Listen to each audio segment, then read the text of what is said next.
Hi guys, welcome to my first March wrap-up. This will be one of 3 or 4 or who knows how many. Depends on how much I get read in the month. But I've already completed 9 books, which is exciting. It is middle grade March, if you're for some bizarre reason not aware of that. So all 9 books that I've read so far are middle grade. And I've read some really great ones. I'm really excited to share them with you.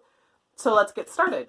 The first 5 books I read were specifically to fulfill the 5 prompts that we were given for the readathon, so let's go through those first. The first one I read was The Dreamer by Pam Munoz Ryan. This fulfilled the prompt for a book set in a different country. This is set in Chile. It follows a little boy, Neftali, who is kind of a dreamer. He is very fascinated by the world around him. He loves words. He collects just little things that he sees in the world around him, whether it be, leaves or pine cones or that type of thing, rocks.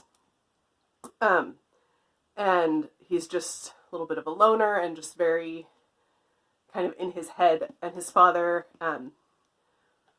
wants a boy who's, big and strong and athletic and pursues, being a doctor or something along those lines, something more acceptable. And Neftali just wants to write. So yeah, it's just Neftali's story. It's very sweet. It's very well written. It's beautifully, beautifully written. Just about Neftali's journey growing up and his struggles. And this is based on childhood memories of Pablo Neruda, who grew up to be a poet, I believe a Nobel Prize winning poet. So yeah, it was really interesting. There's some kind of sad stories in here. I thought it was good. I liked it. I enjoyed it. It read super fast. You can see there's not a lot of words on each page, so it read really fast, even though it looks a little chunky. It read really fast, and I would recommend it. After that, I picked up The Library of Ever by Zeno Alexander. This was to fulfill the prompt for a book about books or stories. This follows this little girl, Lenora, who is at the library with her nanny. It has a little bit of Roald Dahl vibes to it, in that her parents have left to go on a trip, and they've left her with a nanny who's not particularly nice. And so she ends up kind of wandering off and discovers this kind of separate, secret library in the big library. And so Lenora becomes a librarian. And she is immediately off on adventures and helping people solve massive problems. She's traveling through time, she's traveling around the world, all to answer questions for the patrons of this special library. I love this book. It's not, fantastically well written. It's not the best book out there, but I would have devoured this as an 8 or a 9-year-old. I would have loved this. It's so fantastical and so whimsical and so imaginative. And I thought it was great. And there is, I believe, a second one coming out, which I'm really excited, or maybe it is out. I'll have to look. And I'm really excited to pick that one up too. I just thought this was just really, really great. Again, not realistic. It has, as an adult reading it, it definitely has some plot holes in it and some things that don't make sense. But it just, again, as a kid, I would have loved this book. Next up, I picked up Wonderstruck by Brian Selznick. This was to fulfill the prompt of illustrated, and this book, again, even though it's massive, the majority of it is just illustrations. And this was really interesting in that you have a dual timeline, one set in 1977 and one set in 1927, I think. One following a little boy who becomes deaf. He's born partially deaf, and then ends up becoming completely deaf. And his journey, and then you follow, that's in 1977, and then in 1927, you follow a little girl who is deaf.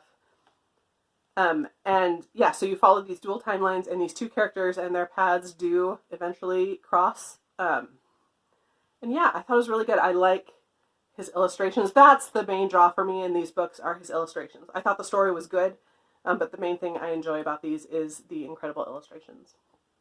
So I did enjoy this. After that, I did a reread of James and the Giant Peach by Roald Dahl. This I picked up for a book-to-movie adaptation. I have not sat and watched the movie yet. I've seen it before, but I will do that hopefully this week. I love Roald Dahl. He is a little dark. He's not for everyone. But James and the Giant Peach is by far my favorite. This was the one I read the most growing up. This is the one I reread the most as an adult. And you follow James, who in classic Dahl style is an orphan, and he's living with his two horrible aunts, who are just horrible people and not kind to him. And then he ends up getting some magic worms, I think. Some sort of magic that he drops and goes into this peach. And so he ends up escaping inside this peach with these giant insects and just their adventures. And yeah, it's a great story. And then for the last prompt, the mystery prompt, I read Winterhouse by Ber Guterson. This follows Elizabeth, who is an orphan, again, living with an aunt and uncle, who are not very nice to her. This is a recurring theme in middle grade literature. It's one I like. But yeah, you see that a lot. So her aunt and uncle send her to this hotel over Christmas break. They're going on some big vacation, and she gets sent here.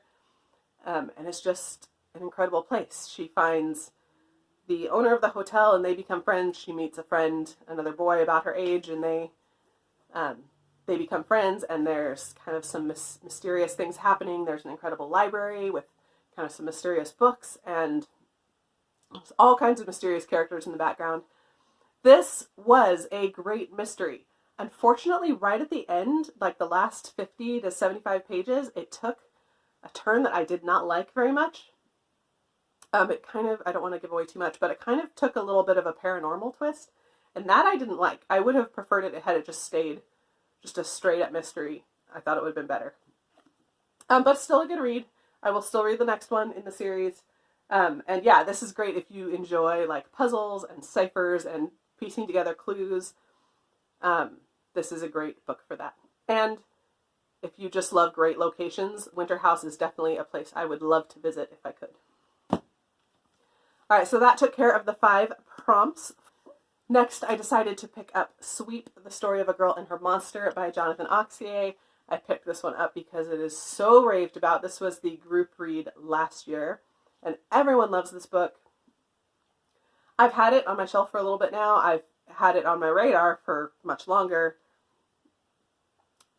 But I tend to, for whatever reason, avoid books that are super popular because I tend to not like them. I was expecting to like this. I wasn't super skeptical. I thought this would be like a solid 4-star read for me. You guys, my heart could not handle this book. Oh, it was so good. Okay, let me back up a minute. I'm sure you know what this book is about, because who doesn't anymore? But in case you don't, we follow this little girl, Nan, in London in the 1800s. I don't know that it specifically says. But she is a chimney sweep. And she works for a master sweep who is, again, not particularly nice. And she ends up, I'm not going to go into too much detail, but she ends up with a little piece of coal or soot that kind of becomes a friend to her. We'll just leave it at that. I don't want to tell you too much because I think you should go into this pretty blind, but oh, so good. Right, the writing is so good. The story is just amazing. The characters, everything about this book is just phenomenal. This has very quickly jumped to the top of my favorite books of the year list, like the very top. So, read Sweep if you haven't yet. I picked up A Kind of Paradise by Amy Rebecca Tan. A lot of people have been talking about this. I hadn't actually seen anyone that had read it yet. So I decided to go ahead and jump in and be one of the first. This follows Jamie, who is, I believe it's the summer after her 7th grade, so between her 7th and 8th grade years. And she's a good student, straight A student, but at the end of her 7th grade year, she did something foolish and kind of screwed up, and because of that, she has to do community service at the library over the summer. First of all, I appreciated Jamie as a character. I mean, who of us hasn't done something stupid that we knew immediately was, oh, why did I do that? Some of us still do that as adults occasionally, or more than occasionally. So I really related, even as an adult, I could relate to Jamie and that feeling of like, oh, why did I do that? It was so dumb. So I liked her as a character. I liked um, just the way the adults in the library kind of come around her and love on her and just help her through kind of the challenges of what she's gone through and the kind of the reputation she now has and the challenges in different friendships that she now has because of the situation. And I thought it was really sweet. And there's kind of this recurring theme of turning the page. Like, if we get stuck in a book on a bad page, we don't just keep reading that page over and over again. We turn the page and we move on, and we need to do the same thing in our lives. And I thought it was good. I really, really liked it. I really liked just Jamie's story and the characters and the way they supported her. I read The Wild Robot Escapes by Peter Brown. This is the sequel to The Wild Robot, which I read last year. Which I liked. I thought was cute. I thought this one was so much better. This one follows Roz, your robot, who in the first book she's on an island, and then at the end of the book she ends up leaving the island. So in this book she ends up at a farm as a helper, but she's continually trying to get back to her island and back to her friends on the island. So I thought the overarching storyline was better. I just thought it had more flow and more direction. And I think Roz is so much fun. And the different people she interacts with, the different animals she interacts with, I just thought it was such a sweet, heartwarming story. And again, significantly better than the first one. Even though I liked the first one, I thought this one was much better. And then the last one I've read so far was unfortunately my least favorite of what I've read. And that was Astrid the Unstoppable by Maria Parr. This is translated from the Norwegian. And so it's set in Norway following this girl, Astrid, who is a very spunky character. She lives kind of in this little mountain town. There's not really even a town there. There's a few people that live there. And then there's a wellness retreat center type thing where kids aren't allowed. So she's literally the only child in her community. And yeah, so it goes through kind of a few different storylines. So what I figured out reading this book is that spunky can be a good thing or a bad thing. Like, I would consider Anne of Green Gables a spunky character. But she's a likable spunky. She grows and she learns and she cares about people. Astrid, I just thought was obnoxiously spunky. Like, she is very self-focused. She just does what she wants to do and she doesn't really care how it impacts others. There's some plot points in the story that are brought in and then are just kind of left and not really fleshed out at all, like not even brought up again after they're originally brought up. Yeah, honestly, I thought it was pretty boring and I thought Astrid was pretty unlikable.